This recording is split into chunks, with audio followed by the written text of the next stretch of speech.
Hello, and welcome to our Interviewing 101 session with Meredith Bell from Glass Elevator Consulting. I'm Leah from TYFU, and today Meredith will be sharing some fantastic tips to help you ace your interviews. In this session, she'll cover how to present yourself professionally and tackle common interview challenges with confidence. If you have any questions, please feel free to drop them in the chat. All right, Meredith, over to you. Thank you so much for having me. It's a good topic. It seems obvious, but I have interviewed many people. I have been interviewed many times. I've been interviewed and have interviewed in board panel interviews, one-on-one, via Zoom, face-to-face, a lot of different scenarios. And there are some key things that make people stand out from the pack when you are interviewing. And it's interesting when you're interviewing multiple people with the same role, because you will really see some key points that stand out. So I thought I would go through some of those because hopefully they will be helpful tips for people. One of the big things is prepare and practice before you go into an interview. Nobody ever gets worse from practicing or preparing. They will only get better and stronger. And with that, and I'll cover a few of those things to practice, but you really can see someone that presents more easily. And as someone that's doing the interviewing, if someone makes you feel comfortable and they don't have too much nervous energy around them, you open up to them a lot better. And, it's just easier to have that rapport. And as someone that's being interviewed, if you've prepared a bit more for the interview, you'll walk in feeling naturally more confident. You'll always have a bit of anxiety and nervousness because being interviewed is something to be nervous about, but it's because it's exciting. You've got adrenaline and it's something to pay attention to. So at the very beginning, know where you're going. Prepare, know how you're going to get there, whether it's an interview via Zoom. Is your internet working? Have you got the Zoom links ready? That type of thing. And if you're going into a location, are you driving in? Where will you park? Look at Google Maps, understand the transport, how you'll get there, just so you're not running late and flustered on the day. Try and be punctual. Ideally, sort of 5 to 10 minutes early is ideal if you can.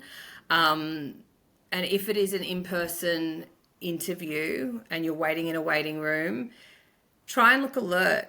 If you sit there and you've just got your head in your phone the whole time you're waiting, when the interviewer comes out, they'll already have that impression that you sit on your phone all the time. So especially as it gets closer to that go time, pop your phone away and sit there looking alert and like you're interested in your surroundings. And then communicate. If you're running late or something happens, let them know. Most of the time, people will be receptive and at least they'll know what's happening rather than bursting through 10 minutes late and expecting everyone to be okay with it.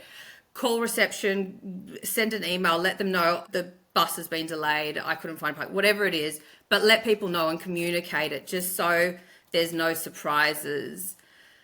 The same goes for if anything else unusual has happened that day. I've interviewed a lot and I'm a very easygoing, open person, but I have had things that have happened at the beginning of an interview that have shocked me. And then you're distracted for the rest of the interview. I had a woman come with a dog once because there was an issue with her puppy daycare, and that was fine. But I would have liked to have known there was going to be a dog with her in the interview just because she was flustered and it was a bit of a scenario. The dog ended up weeing in the meeting room as well, and it just distracted the whole process, unfortunately. So, but if it had been communicated, I probably would have been a little bit more okay with it because I would have prepared myself. So yeah, just communicate what's going on. Then we've got dressing appropriately. Dress up for the interview. If it's via Zoom, if it's in person, dress up for it. Again, I've interviewed quite a few people that have worn a hoodie into the interview via Zoom. And again, it caught me by surprise. I work from home, but I dress up every day. And, it's that surprise factor. So I'd always recommend dressing up. Now, one thing I recommend that I've done personally, and I've told a lot of other people to do, if you don't know the dress code, check out their socials. Have a look at what they do and what they're wearing on their team building days, or in the office shots, you'll see it on their website. So, are they all wearing suits? If so, dress up to it. Are they, smart casual? Then go a little bit higher than smart casual, but you've got an idea of what to expect when you arrive, and making sure that you're not underdressed. But also, I've turned up completely overdressed before, and that's given me something to be nervous about, which can easily be avoided now thanks to social media. And we can see what goes on in the office most of the time. Again, if you've got Zoom, have a clean background. Again, conducted an interview one day with, there was a laundry basket sitting in the background, overflowing. And it's just distracting. There was another lady with a very crooked picture in the background, which it sounds really small and like you're not paying attention to the right points. But if you can avoid something that's going to be distracting, avoid it. Move the laundry basket onto the floor. I wouldn't have known it was there. Just that sort of thing. Check your surroundings as you're going into the interview. And yeah, as I said, just neat clothes, look smart. Before you go into the interview as well, a good way to prepare is reread the job ad.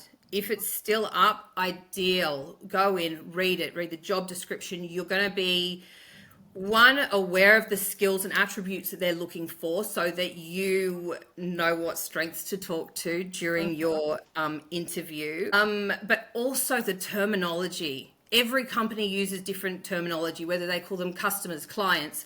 If you can talk the same way as they can see you already fitting in. So rereading the job ad is a great way to do that. Also, reread your resume, your own resume that you wrote, and ideally your cover letter as well. If you've written a good cover letter, read them all. Just, again, you've got the phrasing, the terminology all fresh of mind. You will come across more articulate and less likely to stumble. And again, it's about minimizing unnecessary distractions or hurdles that you might come across. Have a look at their website. It really is very obvious when you interview someone that if they've been on their website. Have a look at current projects that they've got going on, activities, different things that they've got going. Again, you'll pick up on their key terminology and phrasing so you can talk their language, but it also shows that you're interested in them.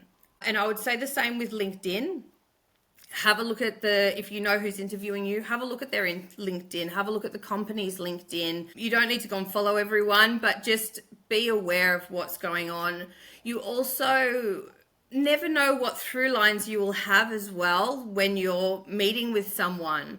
And a really nice interview engagement is when there is a bit of back and forth, and you can sort of say, oh, I did see that on your website, or I noticed this, or you can have a bit of back and forth with that. Another thing I recommend is researching, not a huge amount of time, but spending some time looking at current industry trends. Whether you are transitioning to a new industry completely, very important. Whether you're returning to the workforce, it's good to be up to date. But even if you're changing jobs within the same industry, doing a bit of research to the entire industry is great. Again, you'll be aware of what's going on and how to talk to it.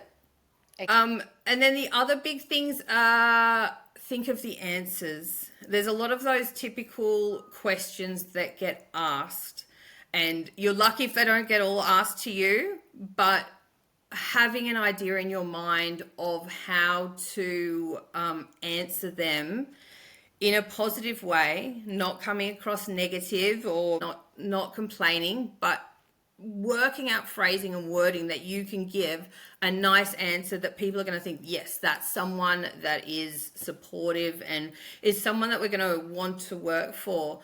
And another part of expressing those answers and working out how is understanding the bigger reason for why you have applied for that job, and more than just that you fit the criteria or they fit your criteria of a job that you're applying for.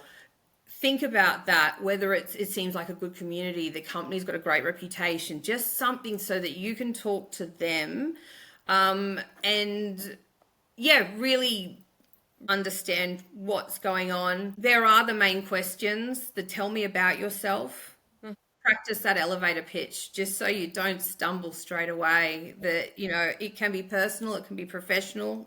Good to have a bit of both, mainly professional. The strengths and weaknesses question is always one that trips all of us up because we don't like to think about our weaknesses too much or to tell it's not a good selling point, but have a think about it because it does often get asked. Yeah. Where do you see yourself in 5 years, whether that is still within that company or, elsewhere. There's clever ways to word that. Again, I have had people say that they are not wanting to be within that job in the next couple of years and they're wanting to be elsewhere and tell me that we're a stepping stone. And sometimes it's okay, but usually no. And then another big one is for certain roles, know your stats and figures. If you're going for a sales position, for example, have your figures in your mind of what you've sold. So when you've sent your cover letter and your resume, know those numbers to back up your stats. The same as if you're going into a management, it's not necessarily your figures, but how did you approach a challenging situation? What was the challenging situation? If you were in education, what did you implement? Know those key stats that are really going to benefit you for when those conversations and questions happen. Yeah. The other big one is preparing questions to ask at the end of an interview. Everyone always, have you got any questions for us? Now, there's a couple of different thoughts. So, yes, definitely ask questions. You're going to look like you're engaged. It looks like you care and that you're curious. But sometimes an interview does cover a lot, and the questions at the end, if they do come through, can seem very rehearsed and transparent. So I always do, but I've had interviews that have gone for an hour. At the end, if you've got any questions, and they're very ChatGPT style questions that someone has read in an interviewing book, this is what you need to ask. And I think that if those questions are not your own and haven't been worded as yourself, Yeah. it really becomes disjointed at the end. And just be cautious with them. Make sure they are your own questions. Same with all of it. Make sure it's your own interview, your own answers, your own resume, because as an interviewer, you can see it. Yeah. But so that's my main tips on how to prepare for an interview. Practice, prepare, and try not to be negative. I think there's some wonderful gems in there. So thank you so much for sharing that. If anybody has a question, you can pop it into the chat now. It doesn't look like there are any questions. But Meredith, thank you for all these wonderful tips. And I think for me, one of the key takeaways is just to be genuine and don't rely on ChatGPT. Know your resume back to front. Thank you for everybody who joined us today. And we hope that you're leaving with more confidence for your next interview. We did get a comment, some great advice in there. So thank you. And if anybody wants to get in touch with Meredith, you can find her at glasselevatorconsulting.com.au. Thank you so much, Meredith. Pleasure. Thank you.